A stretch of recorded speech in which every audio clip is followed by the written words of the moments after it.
கொலுசு இதழ் வாசகர்களுக்கு வணக்கம். வாசகர்களை இன்னைக்கு நீங்க கேட்க போறீங்க. இந்த மாத கொலுசு இதழில் இடம்பெற்ற எழுத்தாளர் கோவை ஆனந்தன் அவர்கள் எழுதிய வியாபாரம் என்ற சிறுகதை தான். இந்த கதையை உங்களுக்காக சொல்ல போறேன். நான் சண்முகவல்லி ஸ்ரீனிவாசன். தீபாவளிக்கு மறுநாள் அப்படிங்கறதுனால அந்த ஆஸ்பத்திரியில கூட்டம் கொஞ்சம் குறைவாக தான் இருந்துச்சு. வரவேற்பறையில இருந்த நர்ஸ் கிட்ட தன்யாவோட தடுப்பூசி ஃபைல கொடுத்தான் வசந்தன். கவர்மெண்ட் ஆஸ்பத்திரியிலேயே இந்த ஊசிய போட்டிருக்கலாம் அப்படின்னு அவன் சொல்லவும், அங்க போட்டிருந்தா மாட்டுக்கு குத்துற மாதிரி பெரிய ஊசியில போடுவாங்க, அப்படித்தான் உங்க அண்ணன் பையனுக்கும் போட்டுட்டு வந்து 3 நாளா எவ்வளவு சிரமப்பட்டாங்க. அதனால அங்கெல்லாம் தேவையே இல்ல, பணம் போனாலும் பரவாயில்ல, இங்கதான் நாம போடணும், குழந்தையோட நலன் தான் நமக்கு முக்கியம் அப்படின்னு சொன்னா நர்மதா. அதுவும் சரிதான் அப்படின்னு சொல்லி அமைதியானா வசந்தன். பாப்பாவுக்கு தடுப்பூசி போட்டதுக்கு அப்புறமா 6ஆம் நம்பர் ரூமுக்கு வாங்க, உங்களுக்கு ஒரு கிஃப்ட் இருக்கு, அதை வாங்கிட்டு நீங்க எங்க ட்ரீட்மெண்ட் எடுத்தப்ப கிடைச்ச உங்களோட அனுபவங்களை எங்க கூட ஷேர் பண்ணிக்கோங்க, நாங்க வீடியோ எடுத்துக்கிறோம், உங்களுக்கு இதுல எந்த ஆட்சேபனையும் இல்லையே அப்படின்னு கேட்டாங்க அந்த நர்ஸ். அதெல்லாம் ஒண்ணுமில்ல,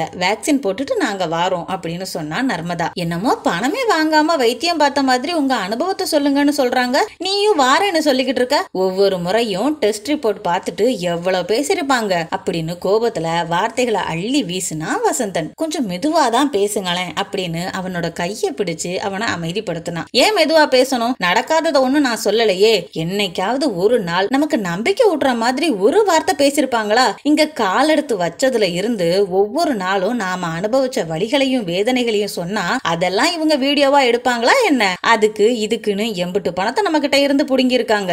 இதெல்லாம் போதாதுன்னு பிரசவத்தப்ப கூட எமர்ஜென்சி ஐசியூன்னு நம்மள ஒரே பதட்டத்துல தானே வச்சிருந்தாங்க. இப்போ இவங்க விளம்பரத்துக்கு மட்டும் நம்ம தான் கிடைச்சோமா? இப்படி அடுக்கடுக்கான கேள்விகளை முன் வச்ச வசந்தோட கோபத்தை நர்மதா புரிஞ்சுக்கிட்டா. விடுங்க, ஊசி போட்டதும் நாம கிளம்பிடலாம், அவங்க கூப்பிட்டா பாத்துக்கலாம், அப்படியே கூப்பிட்டா கூட எங்களுக்கு விருப்பம் இல்லைன்னு சொல்லிடலாம், போதுமா அப்படின்னு சொல்லி அவனை அமைதிப்படுத்தினான். நர்மதா என்னதான் சொன்னாலும் வசந்தனோட நினைவுகள் என்னமோ இந்த மருத்துவமனைக்கு முதலா சிகிச்சைக்கு வந்ததுல இருந்து இப்ப வரைக்கும் தான் அனுபவிச்ச கஷ்டங்களை மட்டும்தான் நினைச்சு பார்த்துக்கிட்டே இருந்தது. திருமணமாகி ரொம்ப வருஷம் ஆகியும் குழந்தையே இல்லைங்கிறதுனால சிகிச்சைக்காக தான் இங்க வந்தாங்க. இங்க வந்தவங்க கிட்ட நர்ஸ் ஏகப்பட்ட கேள்விகளை கேட்டு முடிச்சுட்டு டாக்டரை பார்க்க அனுப்புனாங்க. டாக்டரும் ரிப்போர்ட் எல்லாம் பார்த்துட்டு உங்களுக்கு சில பல டெஸ்ட்களை எடுக்கணும் அப்படின்னு சொல்லி அவங்க பங்குக்கு சில பல டெஸ்ட்களையும் எடுத்துக்கிட்டாங்க. ரிப்போர்ட் வர்ற வரைக்கும் காத்திருக்கணும் அப்படின்னு சொல்லவும் வெளியில வந்து உட்கார்ந்திருந்த வசந்த் ரொம்ப பதட்டமாவே இருந்தான். அதை உணர்ந்த நர்மதா கொஞ்ச நேரம் வெளியில போலாம், டீ குடிக்க வாங்க அப்படின்னு சொல்லி அவனை கூட்டிட்டு போனான். இவ்வளவு டெஸ்ட் எடுத்து கஷ்டப்படுறது எல்லாம் நமக்குன்னு ஒரு குழந்தை வேணும்னு தானே, கவலைப்படாம வாங்க, ரிப்போர்ட்டை வாங்கிட்டு போய் நாம டாக்டரை பார்க்கலாம் அப்படின்னு சொல்லி நர்மதா வசந்த சமாதானப்படுத்தி கூட்டிட்டு போனான். உங்க 2 பேருக்குமே பிரச்சனை இருக்கு, உங்களுக்கு தைராய்டு இருக்கு, அதே மாதிரி உங்களோட ஹஸ்பண்டுக்கும் கவுண்ட் ரொம்ப குறைவா இருக்கு, நான் எழுதி தர்ற மருந்து மாத்திரைகளை தவறாம எடுத்துக்கிட்டு அடுத்த மாசம் வாங்க அப்படின்னு சொல்லி அனுப்பி வச்சாங்க. அன்று இரவு கட்டில படுத்திருக்கும் போது ஆஸ்பத்திரிக்கு போயிட்டு வந்ததுல இருந்து ஒரு மாதிரியா டல்லாவே இருக்கிறீங்க அப்படின்னு கேட்டா நர்மதா. எவ்வளவு கொடுமைன்னு தெரியுமா, அதுவும் அந்த பாத்ரூம்ல போய் அந்த துர்நாத்தத்துல நான் ஆண்மை உள்ளவன்னு நிரூபிக்கணுமா? இப்ப நினைச்சாலும் நரக வேதனையா இருக்கு. அந்த நேரத்துல இப்படி ஒரு வாழ்க்கை எனக்கு வாழணுமான்னு தோணுச்சு தெரியுமா? ஏன் நர்மதா, கடவுள் நம்மள மட்டும் இப்படியெல்லாம் சோதிக்கிறான்? எதுவுமே பேச முடியாம கண்கள்ல கண்ணீரோட அமைதியா படுத்திருந்தா நர்மதா. அப்போ அவங்களோட அரை கதவை தட்டுற சத்தம் கேட்டுச்சு. வெளியில அவளோட மாமியார் தான் நின்னாங்க. மணி 9 போகுது, இன்னும் என்ன பேசிக்கிட்டு இருக்கீங்க, சாப்பிட வாங்க அப்படின்னு கூப்பிட்டதும் தான் தாமதம். அத்தைன்னு சொல்லி அவங்க தோல்ல சாஞ்சு அழ ஆரம்பிச்சுட்டா. அவளோட இந்த அழுகைய பார்த்ததுமே கவலைப்படாதமா, நாம கும்பிடுற குலதெய்வம் ஒன்னும் உன்னை கைவிடாதுன்னு சொல்லி மாமியாரும் அவளுக்கு ஆறுதல் சொன்னாங்க. நாட்கள் ஓடுச்சு. மறுபடியும் பரிசோதனைக்கு போனாங்க. முன்பு இருந்ததுக்கு இப்போ கவுண்ட் கூடி இருக்கு அப்படின்னு சொல்லி இதே மாத்திரைய இன்னும் 1 மாசம் சாப்பிடுங்க அப்படின்னு சொன்னாங்க. ஆனா நர்மதாவுக்கு மட்டும் தைராய்டு குறையவே இல்லைன்னு கூடுதலா சில பல மாத்திரைகளை கொடுத்தாங்க. ஒவ்வொரு மாதமும் இப்படி தொடர்ந்துகிட்டே இருந்துச்சு. சாப்பாட்டை விட மருந்து மாத்திரைகளை தான் அதிகமா எடுத்துக்கிற மாதிரி இருந்தது. இதற்கிடையில கர்ப்பப்பை பரிசோதனை வேற செய்யணும்னு சொல்லிட்டு நர்மதாவுக்கு அதையும் செஞ்சாங்க. கர்ப்பப்பையில எந்த அடைப்பும் இல்ல, இருந்தாலும் கர்ப்பப்பையோட தசை ரொம்ப கடினமா இருக்கு, அதுக்கும் தனியா ஒரு மருந்து எழுதி தாரேன் அப்படின்னு சொல்லி மாசம் மருந்து மாத்திரைகளை கூட்டிக்கிட்டே இருந்தாங்க. ஆஸ்பத்திரியில இருந்து வீடு திரும்புற வழியில நமக்கு குழந்தை பிறக்குமா அப்படின்னு ஏக்கத்தோட கேட்டு அழ ஆரம்பிச்சா நர்மதா. இன்னைக்கு கர்ப்பப்பையில பரிசோதனை பண்ணும்போது என்னால தாங்க முடியல, வழியில உயிரே போயிடுச்சு. இப்ப கூட என்னால நேரா உட்காரவே முடியல, நடக்க கூட முடியல, ரொம்ப வழியா இருக்கு அப்படின்னு சொல்லி அழ ஆரம்பிச்சா நர்மதா. அழாத நர்மதா, கடவுள் மேல பாரத்தை போடு, நம்பிக்கையோட இருப்போம், அதுக்கப்புறம் கடவுள் விட்ட வழி அப்படின்னு சொல்லி அவளோட கவனத்தை திசை திருப்பினான். அவனுக்கு அதை தவிர வேற வழியும் தெரியல. தினமும் முருகப்பெருமான நினைச்சு கந்த சஷ்டி பாடுறதும் கோவிலுக்கு போய் வழிபடுறதையுமே வழக்கமா வச்சுக்கிட்டு இருந்தா நர்மதா. ஒரு நாள் வசந்தனோட அலைபேசிக்கு நர்மதா கிட்ட இருந்து 10க்கும் மேல மிஸ்டு கால் வந்திருந்துச்சு. உணவு இடைவேளையில தான் அவனால எடுத்து பார்க்கவே முடிஞ்சது.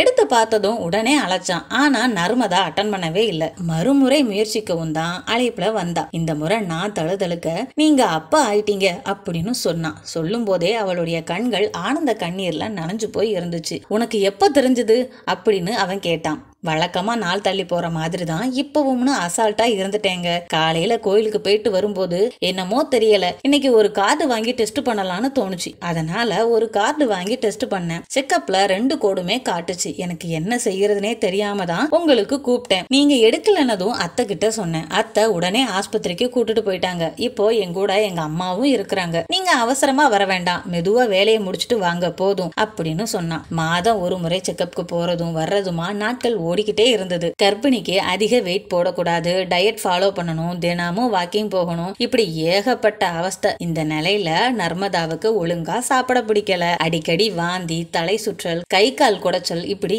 ஏகப்பட்ட தொந்தரவு அவளுக்கு இருந்தது. கர்ப்ப காலத்துல இப்படிதான் இருக்கும் அப்படின்னு நர்மதாவோட அம்மா அவளை ஆறுதல் படுத்திக்கிட்டே இருந்தாங்க. ஒவ்வொரு நாளும் புது புது அனுபவங்களா இருந்துச்சு. 7வது மாசத்துல வளைகாப்பும் நடந்துச்சு. ரெகுலர் செக்கப்காக டாக்டரை பார்க்க போனப்பதான் பிளட் பிரஷர் முன்ன மாதிரி இல்ல, ரொம்ப அதிகமா இருக்கு, சுகர் கூட இப்ப கூடி இருக்கு அப்படின்னு சொல்லி பயமுறுத்தி விட்டுட்டாங்க. குழந்தைய இதெல்லாம் பாதிக்காம இருக்கணும்னா நீங்க அடிக்கடி இன்சுலின் போட்டே ஆகணும் அப்படின்னு சொன்னாங்க. அதன் பிறகு ஆஸ்பத்திரிக்கு போகிற ஒவ்வொரு முறையும் ஏதாவது ஒண்ணு சொல்லியே அவங்கள பயமுறுத்திக்கிட்டே இருந்தாங்க. டெலிவரிக்கு ஒரு 15 நாள் இருக்கும் போது எங்களுக்கு டவுட்டா இருக்கு, எதுக்கும் வந்து இன்னொரு தடவை ஸ்கேன் செஞ்சு பார்க்கலாம் அப்படின்னு சொல்லி மறுபடியும் அழைச்சாங்க. குழந்தைக்கு மூச்சு திணறல் இருக்கு அப்படின்னு தலையில ஒரு குண்டை தூக்கி போட்டுட்டாங்க. என்ன டாக்டர் இப்படி சொல்றீங்க, என்ன பண்றது அப்படின்னு கேட்கவும் உடனே அட்மிட் ஆகிற வழிய பாருங்கன்னு சொல்லிட்டாங்க. நீங்க தாமதிக்கிற ஒவ்வொரு நிமிஷமும் ரொம்ப ரிஸ்க் ஆயிடும். எங்களோட தீவிர கண்காணிப்புல 2 நாள் இருந்தாதான் குழந்தைக்கும் தாய்க்கும் எந்த பாதிப்பும் இருக்காது அப்படின்னு சொன்னாங்க. 2 நாளைக்கு அப்புறம் சிகிச்சை முடிஞ்சிருச்சு, நீங்க வீட்டுக்கு போங்க.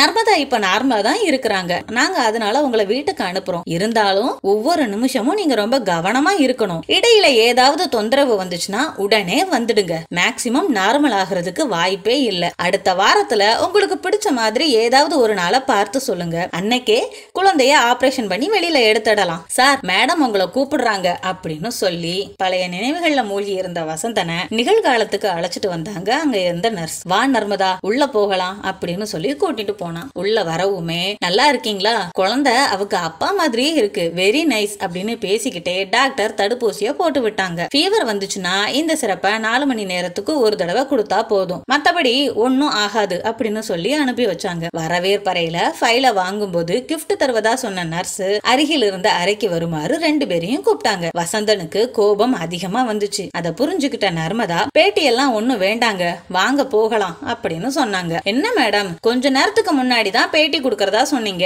இப்ப வேண்டான்னு சொல்றீங்களே. ஏற்கனவே கோபத்துல இருக்கிற வசந்தனை பேச விட்டா பிரச்சனை பெருசாகிடும், அதனால இந்த பிரச்சனைக்கு நம்மளே முற்றுப்புள்ளி வச்சிடலாம் அப்படின்னு நினைச்ச நர்மதா, ஓ அப்படியா, சரி நாங்க பேட்டி கொடுக்கறோம், ஆனா ஒரு கண்டிஷன், சொல்றதுக்கு நீங்க ஓகேனா இப்பவே ஆரம்பிக்கலாம். என்ன கண்டிஷன்? பேட்டி மட்டும் கொடுக்கறதா இருந்தா தனி பேக்கேஜ், வீடியோவா போட்டு பேட்டி கொடுக்கறதா இருந்தா அதுக்கு தனி பேக்கேஜ், உங்களுக்கு எது வேணும்னு சொன்னீங்கன்னா அத பத்தி விவரமா பேசலாம். இதை கேட்டதும் நர்ஸ் அதிர்ச்சியில உறைஞ்சு போயிட்டாங்க. என்ன சிஸ்டர், சீக்கிரமா சொல்லுங்க, உங்களுக்கு எந்த பேக்கேஜ் வேணும்னு சொன்னீங்கன்னா இப்பவே பேட்டி தரோம் அப்படின்னு நர்மதா சொன்னா. என்ன மேடம் நீங்க இப்படி சொல்றீங்க? ஆமாங்க, இப்ப உங்க தேவைக்காக தானே பேட்டி கொடுக்க சொல்றீங்க, நீங்க இங்க ட்ரீட்மெண்ட்டுக்கு வந்ததுல இருந்து எங்களை எவ்வளவு வேதனைப்படுத்தி பணத்தை புடுங்கி இருப்பீங்க. நீங்க சொன்னா பேக்கேஜ், அதே நான் சொன்னா வேற பேரா, எல்லாம் ஒண்ணுதான். எதுவும் பேச முடியாம வாயடைச்சு போய் நின்னாங்க நர்ஸ். டாக்டர் கிட்ட கேட்டுட்டு சொல்றேன்னு சொன்னதும், கேட்டுட்டு பொறுமையா சொல்லுங்க, நாங்க இப்ப கிளம்புறோம் அப்படின்னு சொல்லிட்டு நர்மதா அங்கிருந்து வெளியில வந்தா. நர்ஸும் வசந்தனும் நர்மதாவை ஆச்சரியமா பார்த்தாங்க. வாசகர்களே, இதுவரைக்கும் நீங்க இந்த மாத கொலுசு இதழில் இடம்பெற்ற எழுத்தாளர் கோவை ஆனந்தன் அவர்கள் எழுதிய வியாபாரம் என்ற சிறுகதையை கேட்டீங்க.